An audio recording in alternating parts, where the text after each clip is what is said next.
In the future, the measles virus is reprogrammed to become a cure for most diseases, including cancer. Unfortunately, scientists lose control of this virus and infect most of the population. Infected humans mutate into creatures known as Darkseekers, who feed on people and are weak to sunlight. 3 years after the outbreak, the world is a post-apocalyptic wasteland. In New York City, Army virologist Robert lives with his dog Sam. Since animals now roam freely in the city, Sam uses her nose and ears to find them. Robert chases after them in a random car he takes from the street, driving in great speed thanks to the lack of pedestrians. Some roads are blocked by debris and vehicles though, so he has to continue on foot. He's become a talented shooter after so many years of hunting, but when he sees some lions getting to the prey first to feed their cubs, he decides to let them have it. Robert's watch always warns him of when the sun is about to set so he can rush back to his place, which is the same house he's had since before the outbreak. On his way in, he throws bleach on the front steps so the Darkseekers can't follow his smell. To stay sane, Robert tries to do normal things around the house. He's gathered lots of food from around the city and prepares regular dinners every day, which he eats while watching tapes of old newscasts to pretend he still has TV. Robert also loves playing music while doing chores like bathing Sam. When night falls, Robert blots every door and window in the house, then he hides in the bathtub with Sam and some guns. Soon the Darkseekers' growls can be heard on the streets, bringing back memories. On the day of the outbreak, the island was being sealed off for being ground zero. People panicked and tried to escape anyway, so chaos took over the streets.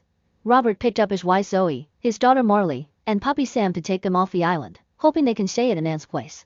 An argument ensued when Zoe realized that Robert wasn't coming with them because he was staying to search for a cure. They were interrupted by an infected person crashing on the window, so Robert had to drive away quickly. In the present, Robert finishes his morning exercises before going to his basement lab to continue his research. Sam isn't allowed down there because she could be infected, but Robert is immune. He has dozens of infected rats in cages who have been injected with the different serums he's developed. Half of them have mutated, while the other half are dead.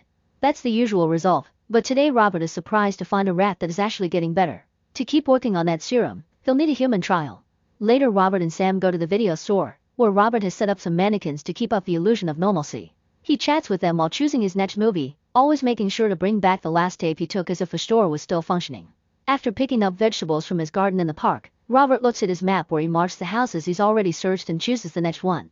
He searches all the cabinets for food and drinks, but there isn't much left since people took their supplies with them when they left.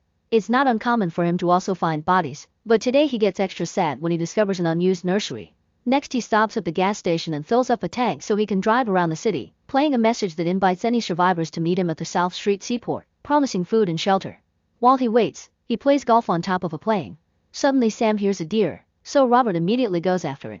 He keeps his distance as he runs on top of cars, but Sam comes too close and the deer panics, so it hides inside a building.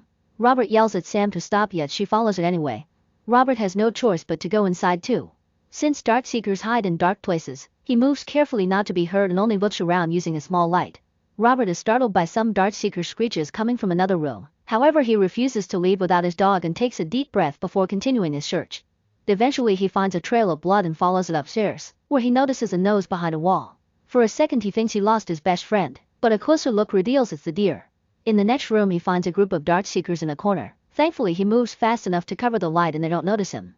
Robert carefully moves to another room and finally finds Sam, who is hiding under a desk and refuses to come out when Robert calls her. At that moment he hears a noise and turns the flashlight to discover a Darkseeker feeding on an animal. The creature jumps to attack, so Robert quickly shoots it down before running with Sam. The Darkseekers hear the noise and come after them, so Robert makes Sam take a different path for her safety. When the creatures manage to tackle him, Robert jumps through the window. The fall is tough, but Robert lands on top of a Darkseeker so he survives. All the beasts are quickly killed by sunlight while Robert reunites with Sam. Moments later Robert sets up a trap with a canvas in front of the building and a truck on the edge of a bridge. After telling Sam not to follow him, he drops some of his own blood on the canvas. Attracted by the smell, the Darkseeker steps out, so the truck falls and closes the canvas around the beast to capture her. The Darkseeker Alpha peeks out of the building to furiously roar at Robert, which gets him a bit burned by the sun. In the lab, Robert keeps the Darkseeker strapped to a table and notices her butterfly tattoo. He also uses a UV lamp to confirm that she's infected before injecting her with his serum. Nothing happens for a few seconds, but then the Darkseeker starts freaking out, yelling and shaking until she passes out. Her vitals go to zero until Robert gives her a new injection to revive her. Frustrated by the lack of progress, he shakes his table before locking the Darkseeker up. Afterward Robert makes his daily video log and comments on the alpha who exposed himself to sunlight. He concludes that either decreased brain function or food scarcity is causing Darkseekers to ignore their basic survival instincts and that social devolution is complete. This reminds Robert of the outbreak day again, since everyone was behaving wildly. The roads were closed and his family was forced to continue on foot. At the harbor checkpoint, the crowd demanded help while the soldiers scanned every person, only allowing those declared clean to pass. Marley passed the test but Zoe didn't, so the soldiers tried to drag her away. Robert pulled rank to make the men test her again and this time she passed. Since they were an army family, they got exclusive access to a helicopter. A woman in the crowd kept begging someone to take her baby to safety, so Robert had to make Marley look away. When the chopper arrived, Robert said goodbye to his family since he still wanted to stay to work.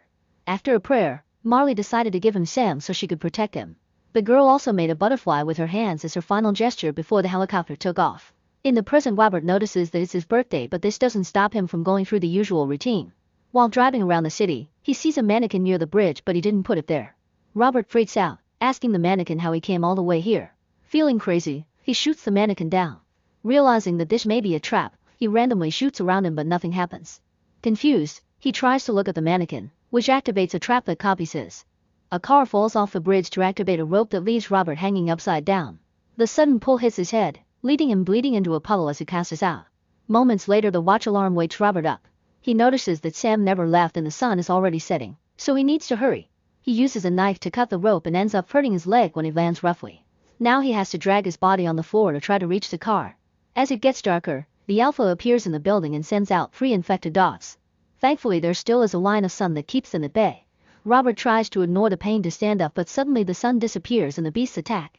He reaches the car in time to grab his gun and shoots one of the dogs, but the other still manages to tackle Sam and bite her. The third dog gets Robert and almost bites him too, but Sam can still fight and pushes the beast off. Then Robert shoots it to death. Afterwards, Sam collapses in pain. Robert immediately picks her up and takes her to the lab, where he gives her the serum. While they wait, he holds her on his lap and sings for her, but unfortunately he can see she's already mutating. When Sam snaps at him, he has no choice but to mercy kill her, which causes him to break down. Later in the park, Robert buries Sam and keeps taking medicine to avoid a nervous collapse. When he returns to the car, it hurts him to see the other seat empty.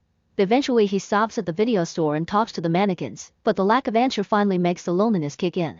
Drowning in anger and grief, Robert drives to the bridge and starts running over the dart seekers for revenge. He manages to kill quite a few of them, but more keep coming and hit the car until it gets stuck on the edge of the bridge. As the Alpha starts cracking the window and other beasts pile up on top of the vehicle, Robert manages to drive away from the edge only to crash into a light post. The dart seekers climb this post to bring it down on the car, destroying the roof. Robert tries to drive away, but the beasts keep hitting and pushing the vehicle as the Alpha commands them.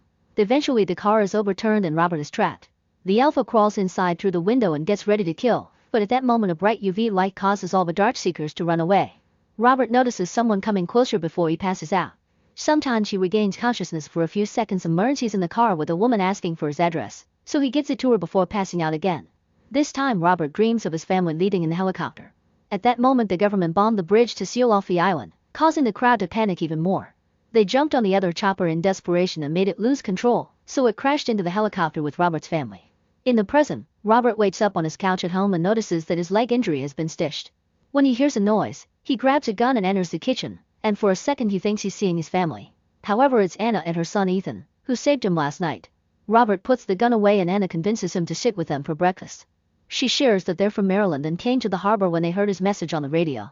Now they're traveling to Vermont because there's a survivors' colony in the mountains that has managed to keep the virus away. Robert refuses to believe it and furiously throws the plate while repeating that everybody's dead. When he realizes he's losing it, Robert goes to the bathroom to calm down. Then he returns to the living room and finds the duo watching Shrek. Robert starts quoting the ogre's dialogue to explain that he isn't used to being around people and that's why he can be awkward, but he means no harm. After Robert thanks Anna for her help, he wonders how she's been surviving. Anna explains she was on a Red Cross evacuation ship near Sao Paulo, and when the Navy fell apart, they started docking to search for supplies. Unfortunately, someone stole her ship, and while 5 of her teammates were immune, they were killed by dart seekers. Since it's late now, she'll leave with Ethan tomorrow, but Robert still refuses to go with them because he wants to keep working on the cure.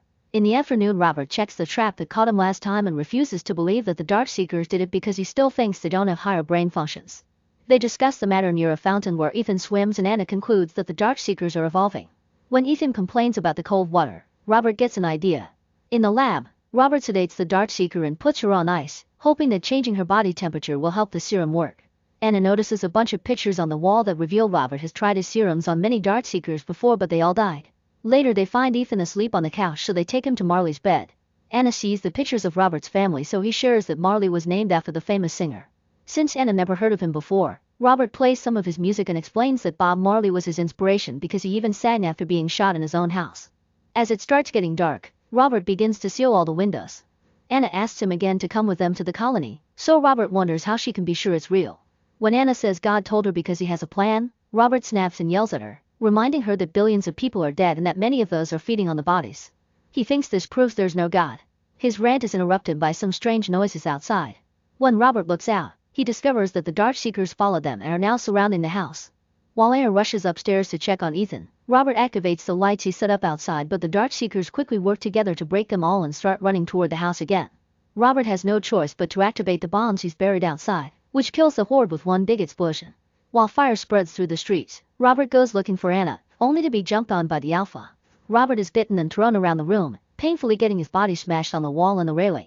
This allows another Darkseeker to rush upstairs. The Alpha throws Robert on the table and against the bookshelves before dropping him to roar. This gives Robert access to a screwdriver, which he uses to stab the Alpha's leg. The creature responds by throwing him down the stairs, so now Robert can reach into an umbrella basket to retrieve a gun and open fire. The Alpha dodges every shot and runs toward a different room. Noticing a gas canister in that room, Robert shoots it to make it explode. However, the Alpha escapes by climbing the stairs. Robert chases after him while shooting randomly, which destroys many parts of the house. He realizes too late that the Alpha has escaped through the window. After dropping the empty gun, Robert goes looking for his friends and finds them hiding under some furniture because a Darkseeker is in that room breaking the ceiling. Robert wants to sneak in to grab a gun, but at that moment the Darkseeker hears Marley and jumps to attack. Now Robert has to run and he reaches the gun just in time to shoot the creature down.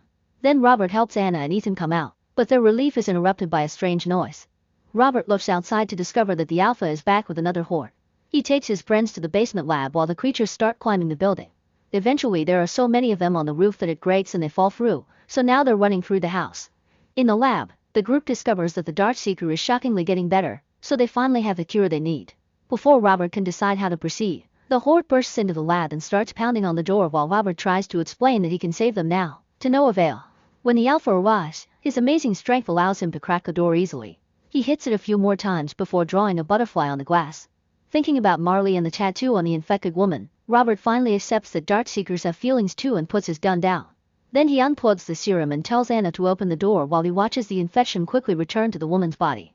He rolls the stretcher out and all the Darkseekers growl at him while he gives the creature an injection to wake her up.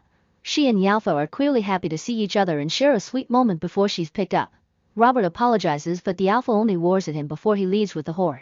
The next day, Robert leaves with Anna and Ethan. On their way to Vermont, they play a new message voiced by Anna, telling other survivors to come to the colony in the mountains.